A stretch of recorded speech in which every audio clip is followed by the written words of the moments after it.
Drop it.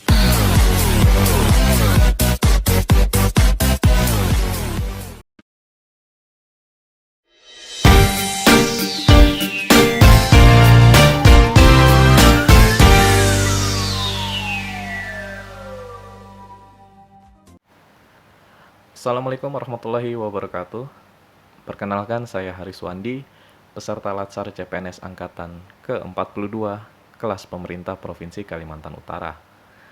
Nah, kali ini saya akan membawakan podcast berjudul Kesiapsiagaan Bela Negara dengan WDS Suara atau tutor Dr. Haji Wartono, SEMM, MPD.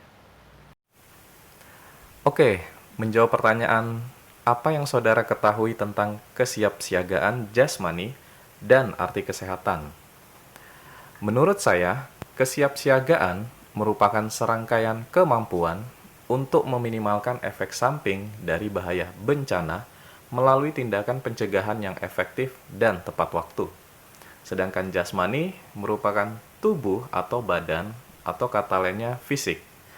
Nah, jika kita gabung, kesiapsiagaan jasmani adalah kegiatan atau kesanggupan seseorang untuk melaksanakan tugas atau kegiatan fisik secara lebih baik dan efisien, kapanpun dan dimanapun.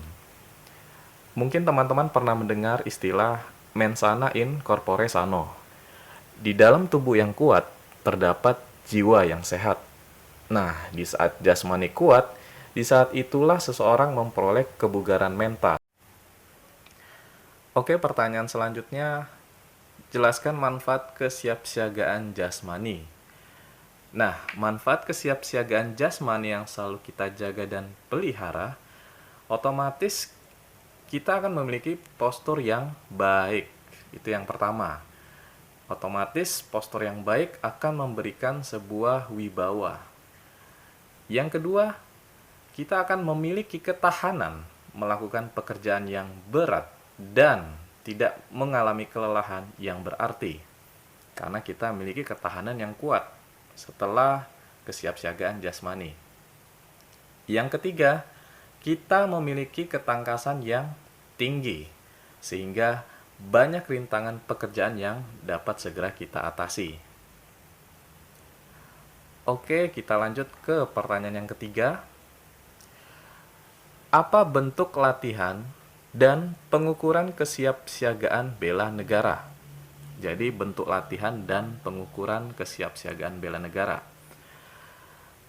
Bentuk-bentuk latihan kesiapsiagaan jasmani, teman-teman ingat ada 7.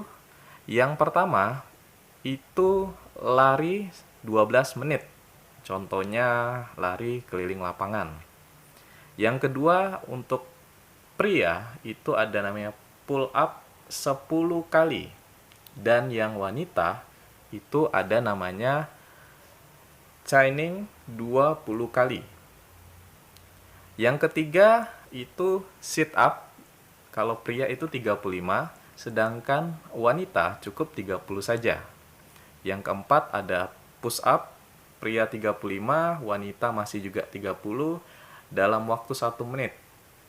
Kemudian yang kelima, ada shuttle run. Shuttle run ini semacam lari membentuk angka 8. Jadi ada 2 buah tiang yang berjarak 10 meter, sebanyak 3 kali putaran, itu dilakukan dalam 20 detik. Yang keenam ada lari 2,4 km. Itu dengan chopper test. Jadi itu diukur berdasarkan umur dan jarak yang sudah ditempuh. Itu 6 kali putaran saja. Tidak boleh dari 9 menit. Yang ketujuh itu berenang dengan gaya apapun sejauh 25 meter dengan waktu yang paling cepat. Kemudian salah satu ukuran yang digunakan untuk mengukur kesiapsiagaan jasmani diantaranya mengukur daya tahan jantung dan paru-paru. Itu dites lari sekitar 12 menit. Kemudian ada tabelnya, itu dibagi kategori berdasarkan umur dan jarak yang ditempuh. Seseorang selain pakai metode chopper juga dapat diukur dengan melakukan pull up, sit up, squat jump, push up, dan shuttle run. Semua latihan tersebut dilakukan maksimal 1 menit, ya, kecuali yang shuttle run. Kita ke pertanyaan yang selanjutnya. Tips-tips melaksanakan kesiapsiagaan jasmani. Nah, dicatat ya teman-teman, ada 5. Yang pertama, jangan lupa makan makanan yang bergizi. Secara teratur, ya minimal ada yang mengandung protein, lemak, karbohidrat, vitamin, mineral, air, dan serat. Oke, yang kedua, jangan lupa istirahat teman-teman. Minimal 7-8 jam. Tujuannya apa? Jika istirahat atau kualitas tidur baik, maka daya tahan tubuh akan meningkat sehingga mencegah dari gangguan penyakit lain. Yang ketiga, biasakan berolahraga, membantu memperlancar peredaran darah, menurunkan kolesterol, mengurangi resiko darah tinggi. Nah, itu dilakukan 20-30 menit saja, 2 kali dalam seminggu ya. Yang keempat, jangan lupa ini yang terutama sering duduk, perbanyaklah mengkonsumsi air putih. Nah, air putih ini teman-teman itu akan membilas racun dan membawa nutrisi ke seluruh tubuh. Terutama otak itu sekitar 95% membutuhkan air, kemudian darah itu sekitar 90%. Konsumsilah air putih minimal 2 liter ya, ini minimal atau kira-kira setara dengan 8 gelas setiap hari. Yang kelima, buang air segera dan jangan ditunda. Nah, jangan tunda-tunda ini ya, bahaya ini. Karena itu akan berakibat biasanya batu ginjal. Proses buang air juga dilakukan untuk mengeluarkan zat-zat beracun yang tidak dibutuhkan oleh tubuh. Oke, kita lanjut. Apa yang Anda ketahui tentang kesehatan mental dan bagaimana meningkatkan kesiapsiagaan mental? Kesiapsiagaan mental itu merupakan kemampuan menerima dan berbagi rasa aman terhadap seseorang. Ya, tentunya dia mampu beradaptasi dengan lingkungan manapun. Itu kalau orang yang punya kesiapsiagaan mental. Kemudian tingkat kesiapsiagaan mental yang baik itu teman-teman saya sebutkan ada 10. Yang pertama menerima dan istilahnya bersyukur. Yang kedua berpikir positif. Yang ketiga percaya diri.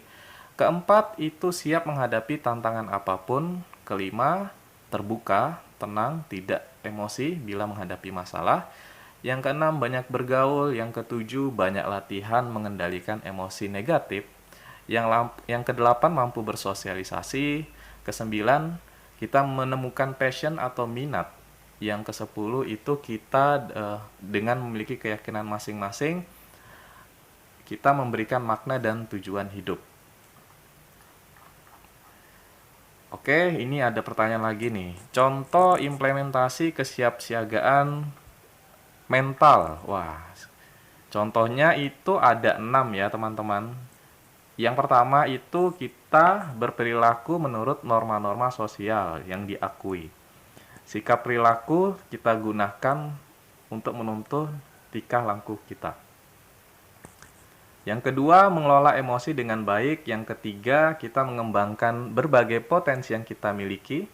Keempat, kita mengenali resiko dari setiap perbuatan. Kelima, kita menunda keinginan. Dan yang terakhir adalah menjadikan pengalaman. Nah, itu contoh-contoh implementasi kesiapsiagaan mental. Kemudian ini ada pertanyaan lagi nih, apa yang Anda ketahui? Nah ini, apa yang Anda ketahui tentang kecerdasan emosi dan sebutkan 4 komponen dalam kecerdasan emosi. Oke, siap.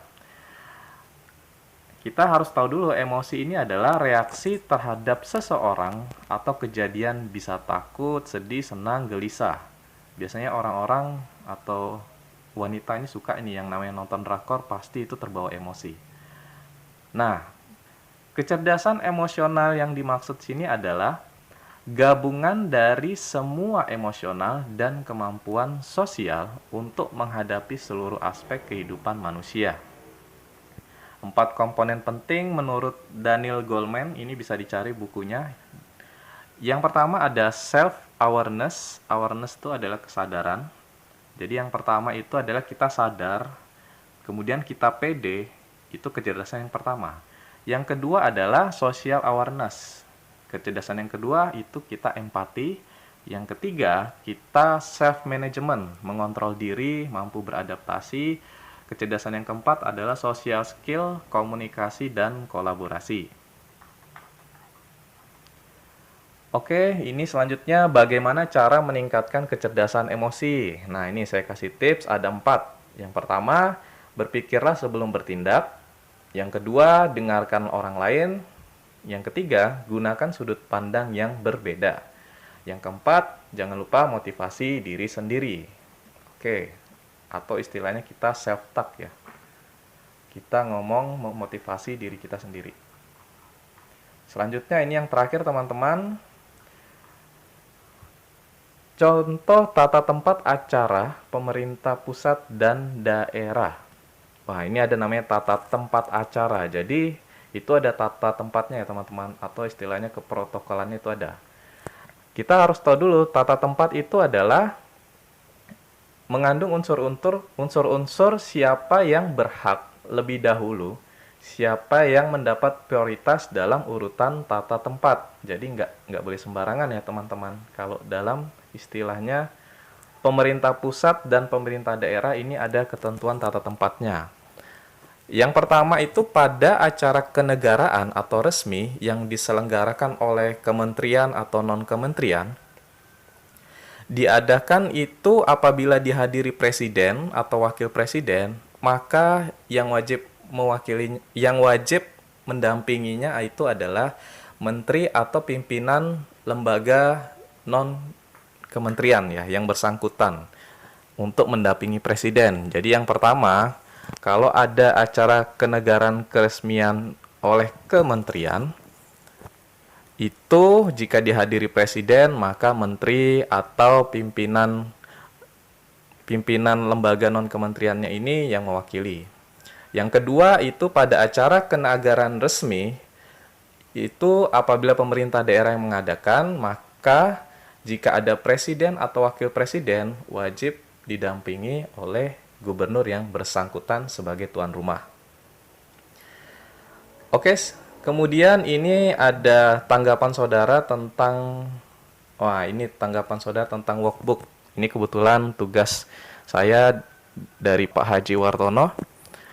Menurut saya, workbook ini sangat menarik, Pak, terutama memancing minat peserta menjawab soal yang diberikan. Jadi, soal ini kita jawab itu ada ornamen-ornamen di sampingnya, itu istilahnya workbook. Nah, kemudian dari sisi pembaca, kita belajarnya jadi menarik karena sudah dirangkum poin-poin intinya. Oke, sekian podcast yang saya dapat berikan kali ini.